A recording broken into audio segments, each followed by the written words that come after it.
ሰላም ጤና ይስጥልን የተወደዳችሁ የገበያ ሚዲያ ተከታታዮቻችን የዕለተ ሐሙስ ግንቦት 27 ቀን 2018 ዓ.ም ለዕለቱ የመረጥናቸው አዳዲስ ሀገራዊ ዓለም አቀፋዊ እንዲሁም ስፖርታዊ የዜና ዘገባዎቻችንን ይዘንላችሁ ቀርበናል። የዜና ዘገባዎቻችንን ስፖንሰር ያደረገልን አጋራችን ደግሞ የሮሃ ፎሬክስ ቢሮ ነው። በዜና ዘገባዎቻችን ላይ የሮሃ ፎሬክስ ቢሮን የዕለቱን የውጭ ምንዛሬ ተመን መረጃ እናጋራችኋለን። በቅድሚያም አርዕስቶችን ኩዌት በኢራን የተሰነዘረው ጥቃት በዋና አውሮፕላን ማረፊያዋ ላይ ከፍተኛ ጉዳት መድረሱን ተከትሎ በረራዎች መቋረጣቸውን አስታወቀች። ከዚህ ጋር ተያይዞም ኩዌት በሀገሪቱ የሚገኙ ሁለት የኢራን ዲፕሎማቶች ከሀገሪቱ በአፋጣኝ እንዲወጡ ትዕዛዝ አስተላልፋለች። በዝርዝር እናጋራችኋለን። የአሜሪካው ፕሬዝዳንት ዶናልድ ትራምፕ ዩናይትድ ስቴትስ የኢራንን የበለጸገ ዩራኒየም በቅርብ ጊዜ ውስጥ ትረከባለች ወይንም ታጠፋዋለች አሉ። እንደ ትራምፕ ገለጻ ከሆነ ኢራን የኒውክሌር መሳሪያ ላለማምረት አስቀድማ የተስማማች ሲሆን በእጃቸው የሚገባው የበለጸገ ዩራኒየም ደግሞ በቀጥታ ወደ አሜሪካ መጥቶ እንዲጠፋ ይደረጋል ወይንም ደግሞ ይበልጥ ተመራጭ በሆነ መንገድ ከኢራን መንግስት ጋር በመተባበር እዛው ባለበት ላይ እንዲወድም ይደረጋል ብለዋል። የምትሰሙት መረጃችን ነው።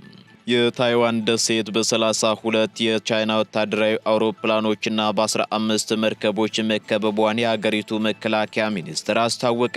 በዚህም 25ቱ የቻይና ወታደራዊ አውሮፕላኖች የታይዋን የባህር ሰርጥን መካከለኛ መስመር በመሻገር የደሴቲቱን የአየር መከላከያ መለያ ቀጠና ጥሰው መግባታቸውን ተከትሎ ታይዋንም እንቅስቃሴውን በቅርብ ለመከታተልና ምላሽ ለመስጠትም የራሷን የጦር አውሮፕላኖች፣ የባህር ኃይል መርከቦችን እንዲሁም በባህር ዳርቻ ላይ የተተከሉ የሮኬትና የሚሳኤል መከላከያ ስርዓቶችን በልዩ ዝግጁነት ማሰማራቷ ተሰምቷል።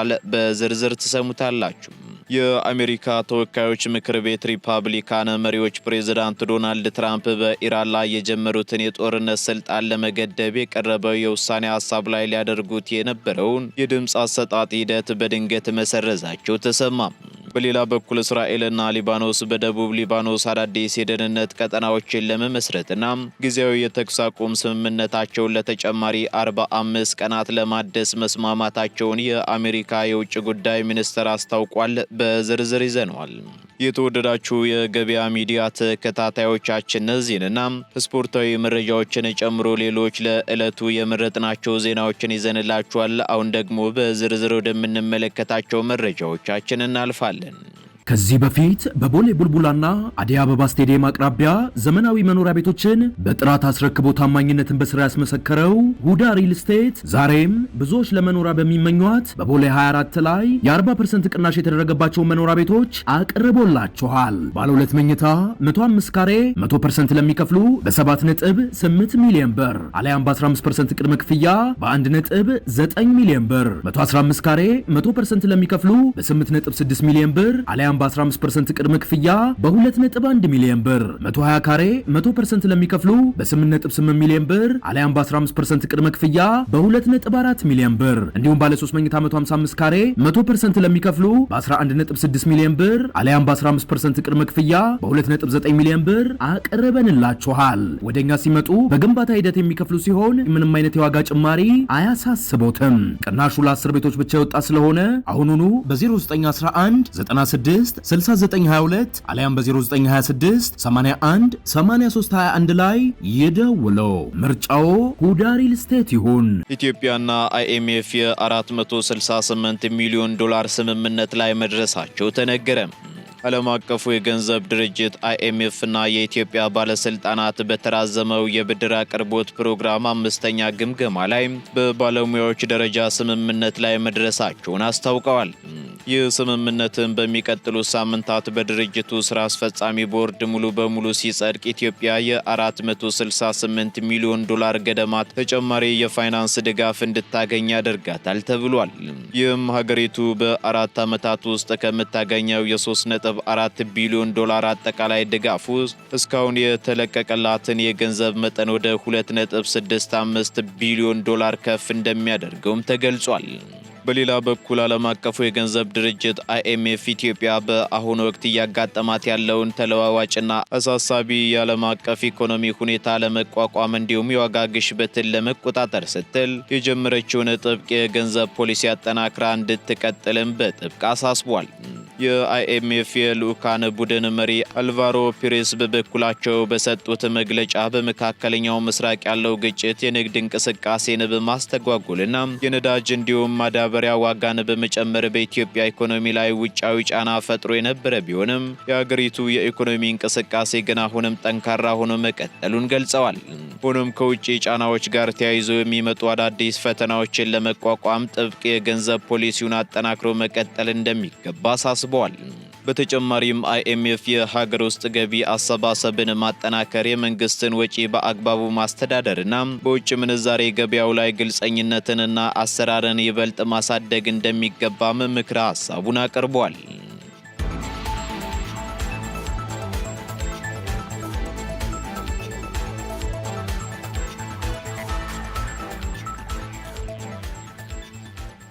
ከባህር ማዶ ወደ ያዝናቸው መረጃዎቻችን ስንሸጋገር እስራኤልና ሊባኖስ የተኩስ አቁም ስምምነታቸውን ለተጨማሪ 45 ቀናት ለማደስ መስማማታቸው ተገለጸ። እስራኤልና ሊባኖስ በደቡብ ሊባኖስ ውስጥ አዳዲስ የደህንነት ቀጠናዎችን ለመመስረትና ጊዜያዊ የተኩስ አቁም ስምምነታቸውን ለማደስ መስማማታቸውን የአሜሪካ የውጭ ጉዳይ ሚኒስትር አስታውቋል። በአሜሪካ አደራዳሪነት በዋሽንግተን በተካሄደው የአራተኛ ዙር ውይይት የተደረሰው ይህ ስምምነት ሁለቱ ሀገራት የተኩስ አቁሙን ለተጨማሪ 45 ቀናት ለማራዘም እንዲስማሙ ያስቻለ ሲሆን በዚህም መሰረት በደቡብ ሊባኖስ ውስጥ የሂዝቦላ ታጣቂዎች የማይገቡባቸው የሙከራ የደህንነት ቀጠናዎች እንደሚቋቋሙ ተገልጿል። ይህ የተኩስ አቁም ስምምነት ዘላቂ ሊሆን የሚችለው ደግሞ የሂዝቦላ ታጣቂ ቡድን ጥቃቱን ሙሉ በሙሉ ሲያቆምና ታጣቂዎቹ ከሊታኒ ወንዝ በስተደቡብ ካሉ አካባቢዎች ሲወጡ ብቻ እንደሆነ የተመላከተ ሲሆን ስምምነቱን ተከትሎም እስራኤል በሊባኖስ ዋና ከተማ ቤሩት ላይ ልታደርገው የነበረውን የአየር ድብደባ ዕቅድ ማገዷ ተነግሯል። በምላሹም ሂዝቦላ ድንበር ተሻጋሪ ጥቃቶችን ያቆመ ቢሆንም ስምምነቱ በሁለቱ ሀገራት ማለትም በእስራኤልና በሊባኖስ መንግስት መካከል ብቻ የተደረገ በመሆኑና የሂዝቦላ ታጣቂ ቡድን በቀጥታ በውይይቱ ላይ ባለመሳተፉ ምክንያት በድንበር አካባቢዎች አሁንም አልፎ አልፎ ግጭት እንዲሁም የሚሳኤል ጥቃቶች እየተሰሙ መሆኑን የወጡ ሪፖርቶች አመላክተዋል። የአሜሪካው የውጭ ጉዳይ ሚኒስትር ቃል አቀባይ ቶሚ ፒኮት ይህንን ሂደት አስመልክተው በሰጡት መግለጫ የተጀመረው ውይይት በሁለቱ ሀገራት መካከል ዘላቂ ሰላም እንዲሰፍንና የእርስ በርስ ሉዓላዊነት እንዲከበር ትልቅ እገዛ ያደርጋል ተብሎ እንደሚታመን አስገንዝበዋል።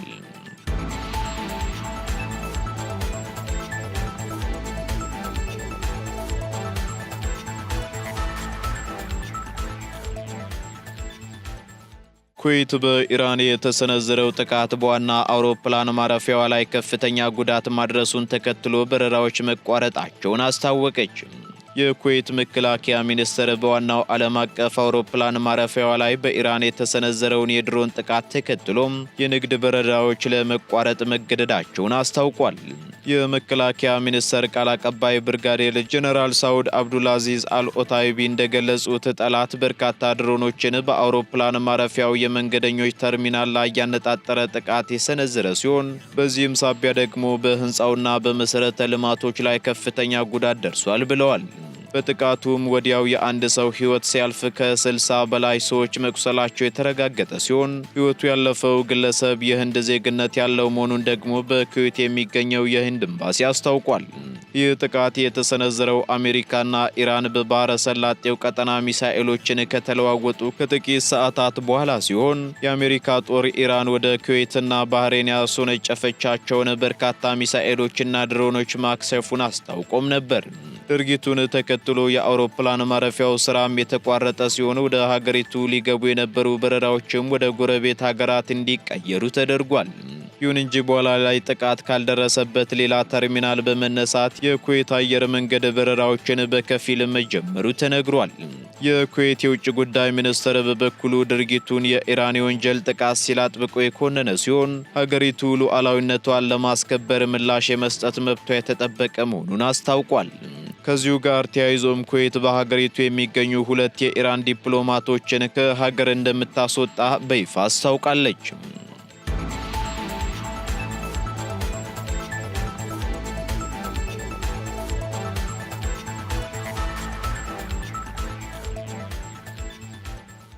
ፕሬዝዳንት ዶናልድ ትራምፕ ዩናይትድ ስቴትስ የኢራንን የበለጸገ ዩራኒየም በቅርብ ጊዜ ውስጥ ትረከባለች አሉ።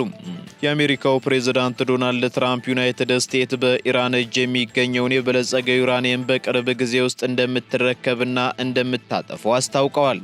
ፕሬዝዳንቱ አክለውም በአሜሪካና በኢራን መካከል የተኩስ አቁምና የሰላም ስምምነት ላይ ለመድረስ የሚደረጉ ድርድሮች በጥሩ ሁኔታ እየሄዱ መሆኑንና ምናልባትም እስከዚህ ሳምንት መጨረሻ ድረስ ስምምነት ላይ ሊደረስ እንደሚችል ገልጸዋል። እንደ ትራምፕ ገለጻ ከሆነ ደግሞ ኢራን የኒውክሌር መሳሪያ ላለማምረት አስቀድማ የተስማማች ሲሆን በእጃቸው የሚገኘው የበለጸገ ዩራኒየም ወይ በቀጥታ ወደ አሜሪካ መጥቶ እንዲጠፋ ይደረጋል ወይንም ደግሞ ይበልጥ ተመራጭ በሆነ መንገድ ከኢራን መንግስት ጋር በመተባበር እዛው ባለበት እንዲወድም ይደረጋል ብለዋል።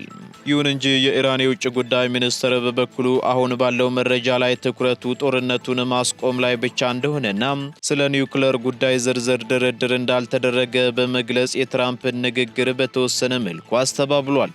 ይህ በእንዲህ እንዳለ የሰላም ድርድር ንግግሩ እየተደረገ ባለበት ወቅትም እንኳ በሁለቱ ሀገራት መካከል አልፎ አልፎ የሚደረጉ ወታደራዊ ጥቃቶችና የአሜሪካ ማዕቀቦች አሁንም እንደቀጠሉ ይገኛሉ።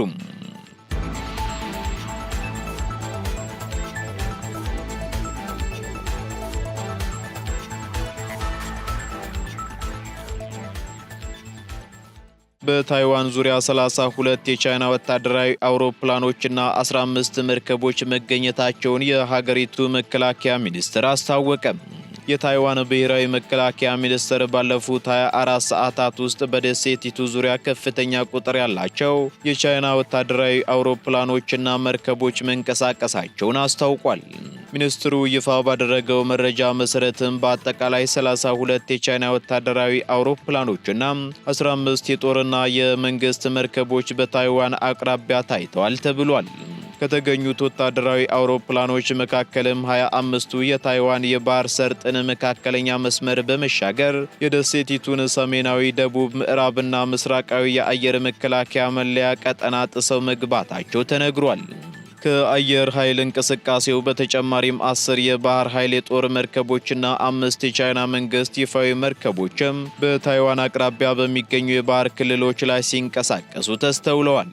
ታይዋንም ይህንን የቻይናን ጦር እንቅስቃሴ በቅርብ ለመከታተልና ምላሽ ለመስጠትም የራሷን የጦር አውሮፕላኖች፣ የባህር ኃይል መርከቦችን እንዲሁም በባህር ዳርቻ ላይ የተተከሉ የሮኬትና የሚሳኤል መከላከያ ስርዓቶችን በልዩ ዝግጁነት አሰማርታለች። ቻይና ታይዋንን የገዛ ግዛቷ አድርጋ የምትቆጠር ሲሆን በደሴቲቱ ዙሪያ በየቀኑ የምታደርገውን ወታደራዊ ጫናና የግራጫ ቀጠና ስልታዊ ትንኮሳዎችን በከፍተኛ ሁኔታ ማሳደግን ቀጥላበታለች።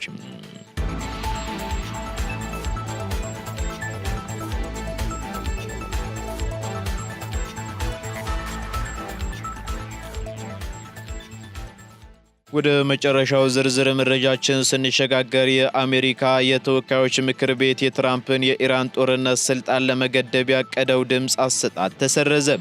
የአሜሪካ የተወካዮች ምክር ቤት ሪፐብሊካን መሪዎች ፕሬዝዳንት ዶናልድ ትራምፕ በኢራን ላይ የጀመሩትን የጦርነት ስልጣን ለመገደብ የቀረበውን የውሳኔ ሀሳብ ላይ ሊያደርጉት የነበረውን የድምፅ አሰጣጥ ሂደት በድንገት ሰርዘውታል። ይህ የሕግ መወሰኛ ምክር ቤት እርምጃም ትራምፕ ያለ ኮንግረሱ ፈቃድ ወታደራዊ እርምጃዎችን መውሰድ እንደማይችሉ የሚያዝ ሲሆን ምክር ቤቱ በጦርነቱ ዙሪያ በዋይት ሃውስ ላይ ጠንከር ያለ ተቃውሞ ሲያሰማ ይህ የመጀመሪያው ነው ተብሏል። ከዚህ ቀደም የሪፐብሊካን መሪዎች ድምፅ አሰጣጡን ለማስተጓጎልና ረቂቁን ለማክሸፍ ጥረት ቢያደርጉም በጦርነቱ መራዘም ምክንያት በፓርቲው ውስጥ የተፈጠረው መከፋፈል ውሳኔ እንዳይደናቀፍም አድርጓል። በተለይም ግጭቱ 90 ቀናትን ማለፉና በ1973 በወጣው የጦርነት ስልጣን አዋጅ መሰረት ፕሬዝዳንቱ ያለ ኮንግረስ ፍቃድ ጦርነት ማካሄድ የሚችሉበት የ60 ቀናት ህጋዊ የጊዜ ገደብ መጠናቀቁ ለሪፐብሊካኖቹ መከፋፈል እንደ ዋነኛ ምክንያት ተጠቃሽም ሆኗል። ጦርነቱ በዓለም አቀፍ የነዳጅ ዋጋ ላይ ያስከተለው መናርና በሆርሙዝ ባህረ ሰላጤ ላይ የፈጠረው አለመረጋጋት በህዝብ ዘንድ ያለውን ድጋፍ እጅግ ያቀዘቀዘውም ሲሆን የሪፐብሊካን ምክር ቤት አባላት በመጪው ምርጫ የህዝብ ቅሬታ እንዳያጋጥማቸው ስጋትም አድሮባቸዋል። በሌላ በኩል የተወካዮች ምክር ቤት አፈ ጉባኤ ማይክ ጆንሰንን ጨምሮ የሪፐብሊካን ከፍተኛ መሪዎች ይህ ውሳኔ ፕሬዝዳንቱ ከኢራን ጋር እያደረጉት ባለው ድርድር ላይ ያላቸውን የመደራደር አቅም ያዳክማል በሚል ቢቃወሙም ድምፅ አሰጣጡ ግን ማስቆም አልተቻለም ተብሏል። በአሁኑ ወቅትም በሁለቱ ሀገራት መካከል ተሰባሪ የተኩስ አቁም ስምምነት ላይ ቢሆንም ግን በፋርስ ባህረ ሰላጤ አካባቢ አልፎ አልፎ የሚሰነዘሩ ጥቃቶች ቀጥለዋል። ረቂቅ አዋጁ አሁን ወደ ሴኔት የሚያመራ ሲሆን በሴኔቱም ቢጸድቅ እንኳ ፕሬዝዳንት ዶናልድ ትራምፕ በቪቶ ስልጣናቸው ውድቅ ሊያደርጉት እንደሚችሉ ቢገመትም የኮንግረሱ ውሳኔ ግን በዋይት ሃውስ ላይ የሚደረገውን የፖለቲካ ጫና ከፍ አድርጎታል።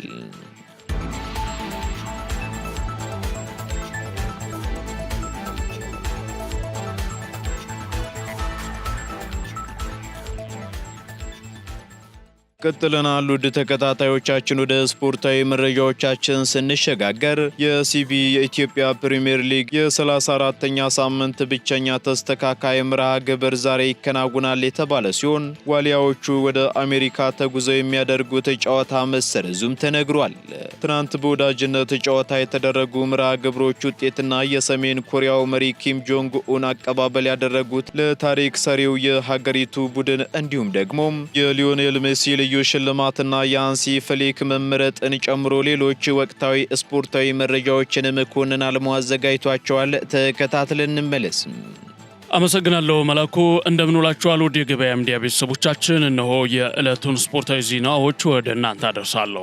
የወላይታ ድቻና የነገሌ አርሲ የ34ኛ ሳምንት ብቸኛ ተስተካካይ ጨዋታ ዛሬ ይካሄዳል። በሲቢ የኢትዮጵያ ፕሪሚየር ሊግ የ34ኛ ሳምንት መርሃ ግብር ባለፈው ሳምንት በዝናብ ምክንያት ሳይካሄድ የቀረው የወላይታ ድቻና የነገሌ አርሲ ተስተካካይ ጨዋታ ዛሬ ይካሄዳል። መርሃ ግብሩ በአዲስ አበባ ስቴዲየም ሊደረጉ ከነበሩ ጨዋታዎች መካከል አንዱ የነበረ ሲሆን በከባድ ዝናብ ምክንያት ሳይካሄድ መቅረቱ ይታወሳል። ስለሆነም የሊጉ የውድድርና ስነ ስርዓት ኮሚቴ ጨዋታው በዛሬው ዕለተ ሐሙስ ግንቦት 27 2018 ዓ.ም በአዲስ አበባ እንዲደረግ ቀደም ብሎ ወስኖ ነበር። አወዳዳሪው አካል የጨዋታውን ቀን እንጂ ቦታውንና ሰዓቱን ያልገለጸ ሲሆን ዛሬ ባገኘነው አዲስ መረጃ መሰረት ጨዋታው ዛሬ 9 ሰዓት በአበበ ቢቂላ ስቴዲየም እንደሚከናወን ታውቋል።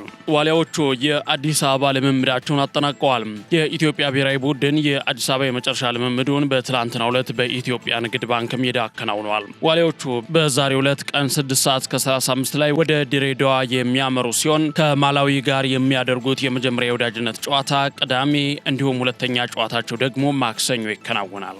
በተጨማሪም ዋሊያዎቹ ወደ አሜሪካ ተጉዘው የሚያደርጉት ጨዋታ ተሰርዟል። የኢትዮጵያ ብሔራዊ ቡድን ሐምሌ 4 ወደ አሜሪካ ተጉዞ የሚያደርገው የወዳጅነት ጨዋታ እንደማይካሄድ ይፋ ሆኗል። የኢትዮጵያ ብሔራዊ ቡድን ያለፉትን ዓመታት ወደ ሀገር አሜሪካ አምርቶ የወዳጅነት ጨዋታ ማድረጉ ይታወሳል። ፌዴሬሽኑ ከዲሲ ዩናይትድ ጋር ባደረገው ስምምነት መሰረት በየዓመቱ ቡድኑ ወደ አሜሪካ እየሄደ ጨዋታዎችን የሚያደርግ ሲሆን ዘንድሮም በሐምሌ ወር መጀመሪያ ብሔራዊ ቡድኑ ወደ ስፍራው ተጉዞ ከዲሲ ዩናይትድ ጋር ጨዋታውን እንደሚያደርግ ተገልጾ ነበር። ዲሲ ዩናይትድም በይፋዊ ድህረ ገጹ የስቴዲየም ቲኬቶችን እየሸጠ የነበረ ሲሆን አዲስ በተሰማ መረጃ ግን ይህ ጨዋታ መሰረዙ ታውቋል። ምክንያቱ ደግሞ ዋሊያዎቹን የሚጋብዘው ዲሲ ዩናይትድ ይፋ እንዳደረገው ከሆነ ሐምሌ 4 እንዲደረግ ታስቦ የነበረው ጨዋታም በምስራቅ አፍሪካ እንደ አዲስ እየተስፋፋ በመጣው የኢቦላ ቫይረስ ምክንያትና ቪዛ ማግኘት አስቸጋሪ በመሆኑ እንደሆነ ተመላክቷል። ይህንን ተከትሎ የስቴዲየም መግቢያ ትኬት ሽያጭ የቆመ ሲሆን ትኬት ቀድመው ለገዙ ሰዎች ከ3 እስከ 7 ቀናት ውስጥ ተቋሙ ሙሉ ለሙሉ ገንዘብ ተመላሽ እንደሚያደርግ ተገልጿል።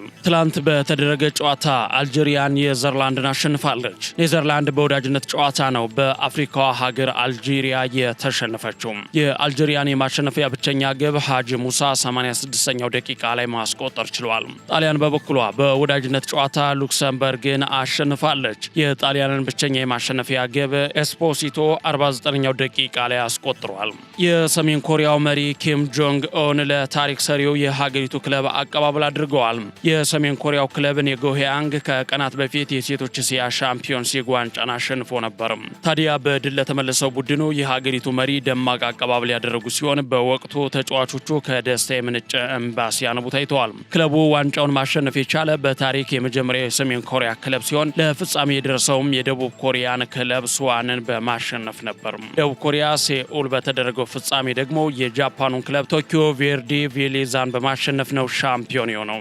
የሰሜን ኮሪያ አትሌቶች ወደ ደቡብ ተሻግረው ሲወዳደሩ ከ9 ዓመታት በኋላ ለመጀመሪያ ጊዜ ነው። ሊዮኔል ሜሲ የስፖርት ልዕልት ኦፍ አስትሪያስ ሽልማትን አሸንፏል።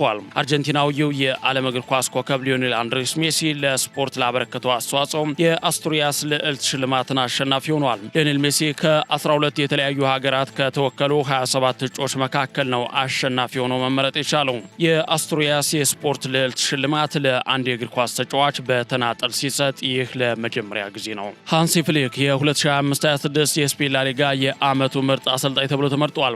የስፔን ላሊጋ የ2025/26 የውድድር ዘመን የዓመቱን ምርጥ አሰልጣኝ ይፋ አድርጓል። በዚህ መሰረት የባርሴሎና አሰልጣኝ ሃንሲ ፍሊክ የዓመቱ ምርጥ አሰልጣኝ በመባል ተመርጠዋል። ጀርመናዊው አሰልጣኝ ሃንሲ ፍሊክ ለተከታታይ 2 ዓመታት የዓመቱ ምርጥ የላሊጋው አሰልጣኝ ተብሏል። ፊፋ የስፒድን ዜማ በአልበሙ አካቷል። እውቁ አሜሪካዊ ስትሪመር አይሾ ስፒድ ለ2026 ዓለም ዋንጫ የራሱን ዜማ ይፋ አድርጎ ነበር። ስፒድ ይፋ ያደረገው ዜማ ከፍተኛ ተቀባይነት ያገኘ ሲሆን በዩቲዩብ በርካታ ተመልካቾችም ተመልክተውታል። ፊፋ አሁን ላይ የስፒድን ዜማ በዓለም ዋንጫ አልበም ዝርዝር ውስጥ ማካተቱን ማሳውቋል። ስፒድ ፊፋ በይፋ ማረጋገጫ እንደሰጠው በቀጥታ ስርጭት ለአድናቂዎቹ የጽሑፍ ማረጋገጫ መልእክቱን አሳይቷል። ዜማው ቻምፒዮንስ የሚል መጠሪያ ያለው ሲሆን ዩቲዩብ ላይ 11 ሚሊዮን እይታም አግኝቷል። የዓለም ዋንጫ ጨዋታዎች ሊዘገዩ የሚችሉበት አጋጣሚ መኖሩ ይፋ ተደረገ። በዓለም ዋንጫ ወቅት ጥሩ ያልሆነ የአየር ሁኔታ የሚከሰት ከሆነ የጨዋታ መራዘም ሊኖር እንደሚችል ተገልጿል። ፊፋ የአየር ሁኔታው አስቸጋሪ ከሆነ ጨዋታው ይቋረጣል የሚል ደንብ አለማውጣቱ ተነግሯል። ይሁን እንጂ በአሜሪካ ነጎድጓድ በቅርብ ርቀት ሲከሰት ተግባራዊ የሚደረግ ደንብ መኖሩ ተገልጿል። በሕጉ መሰረትም ከስታዲየሙ 13 ኪሎ ሜትር ርቀት ላይ የነጎድጓድ ምልክት ከታየ ጨዋታው ይቋረጣል ተብሏል። በዚህ ወቅት ተጫዋቾቹ ወደ መልበሻ ቤት እንደሚገቡና ደጋፊዎች ደህንነቱ በተጠበቀ ቦታ እንደሚጠለሉ ተገልጿል።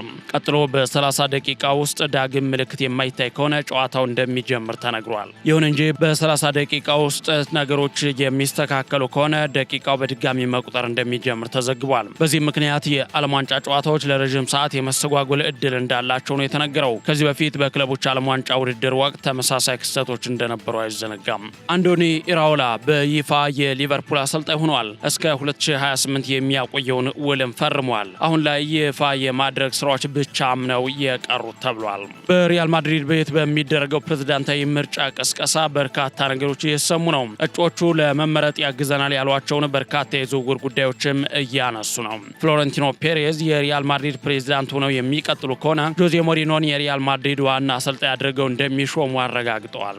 ይህ የጆዜ ሞሪኒዮ ሳንቲያጎ በርናቦ ላይ የመሄድ ሁኔታም በፕሬዝዳንቱ ምርጫ ላይ ብቻ የተወሰነ ነው ተብሏል። ፕሬዝዳንቱ በድጋሚ የሚመረጡ ከሆነ ሞሪኒዮ 100% የሪያል ማድሪድ አሰልጣኝ ይሆናሉ ተብሏል። በተጨማሪም ፍሎረንቲኖ ፔሬዝ የሪያል ማድሪድ ፕሬዝዳንት ሆነው ከተመረጡ የሞሪኒዮን የ3 ዓመት ውል የደምፍሪሴን በ20 ሚሊዮን ዩሮ ወደ ሎንስ ብላንኮቹ ማምጣትና ኮናቴን በነጻ ዝውውር ወደ ሪያል ማድሪድ እንዲያመራ ማድረግ ዋና ዓላማዎች ናቸው ተብሏል። ሆኖም እነዚህ ሶስቱ የዝውውር ጉዳዮች አሁን ላይ ወደ ማብቂያው የተጠጉ ሲሆን ነገር ግን በፕሬዝዳንቱ ምርጫ ላይ ብቻ የተወሰኑ ናቸው።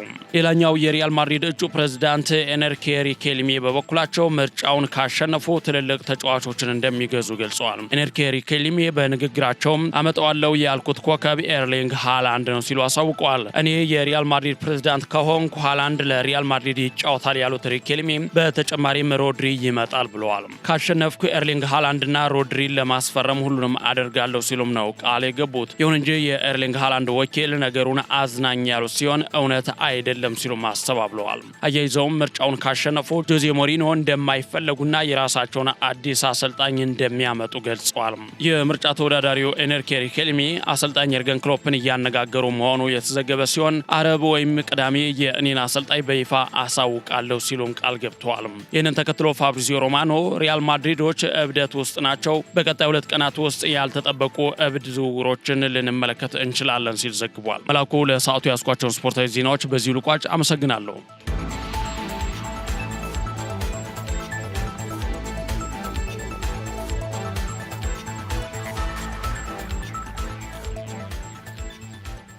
ከስፖርታዊ መረጃዎቻችን ተመልሰናል። የተወደዳችሁ ተከታታዮቻችን በመጨረሻም የሮሃ ፎሬክስ ቢሮን የዕለቱን የውጭ ምንዛሬ ተመን መረጃ እናጋራችኋለን።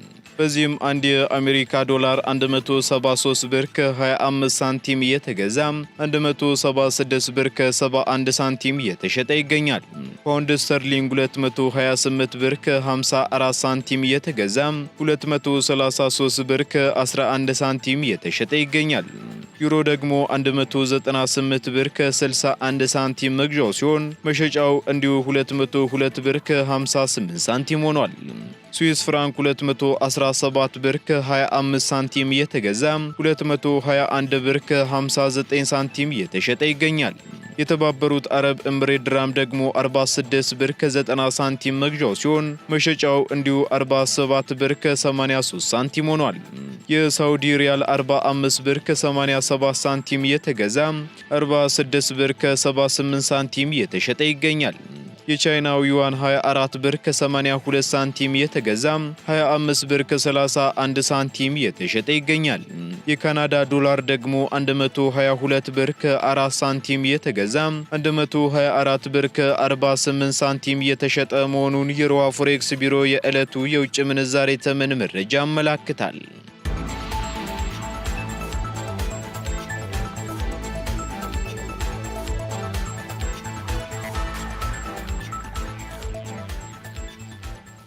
የተወደዳችሁ የገበያ ሚዲያ ተከታታዮቻችን ለዕለቱ የመረጥናቸው መረጃዎቻችን እነዚህን ይመስሉ ነበር። እንዲሁም ስፖርታዊ መረጃዎችን ጨምሮ ሌሎች ኢኮኖሚያዊ፣ ማህበራዊና ፖለቲካዊ መረጃዎቻችንን ለማግኘት ታዲያም የገበያ ሚዲያን እንድትወዳጁ እንጋብዛለን። ሰናይ ጊዜን ተመኘን። ከዚህ በፊት በቦሌ ቡልቡላና አዲስ አበባ ስቴዲየም አቅራቢያ ዘመናዊ መኖሪያ ቤቶችን በጥራት አስረክቦ ታማኝነትን በስራ ያስመሰከረው ሁዳ ሪል ስቴት ዛሬም ብዙዎች ለመኖሪያ በሚመኟት በቦሌ 24 ላይ የ40% ቅናሽ የተደረገባቸው መኖሪያ ቤቶች አቅርቦላችኋል። ባለ 2 መኝታ 105 ካሬ 100% ለሚከፍሉ በ7.8 ሚሊዮን ብር አሊያም በ15% ቅድመ ክፍያ በ1.9 ሚሊዮን ብር፣ 115 ካሬ 100% ለሚከፍሉ በ8.6 ሚሊዮን ብር አሊያም በ15% ቅድመ ክፍያ በ2.1 ሚሊዮን ብር፣ 120 ካሬ 100% ለሚከፍሉ በ8.8 ሚሊዮን ብር አሊያም በ15% ቅድመ ክፍያ በ2.4 ሚሊዮን ብር፣ እንዲሁም ባለ 3 መኝታ 155 ካሬ 100% ለሚከፍሉ በ11.6 ሚሊዮን ብር አሊያም በ15% ቅድመ ክፍያ በ2.9 ሚሊዮን ብር አቅርበንላችኋል። ወደኛ ሲመጡ በግንባታ ሂደት የሚከፍሉ ሲሆን ምንም አይነት የዋጋ ጭማሪ አያሳስቦትም። ቅናሹ ለ10 ቤቶች ብቻ የወጣ ስለሆነ አሁኑኑ በ0911 96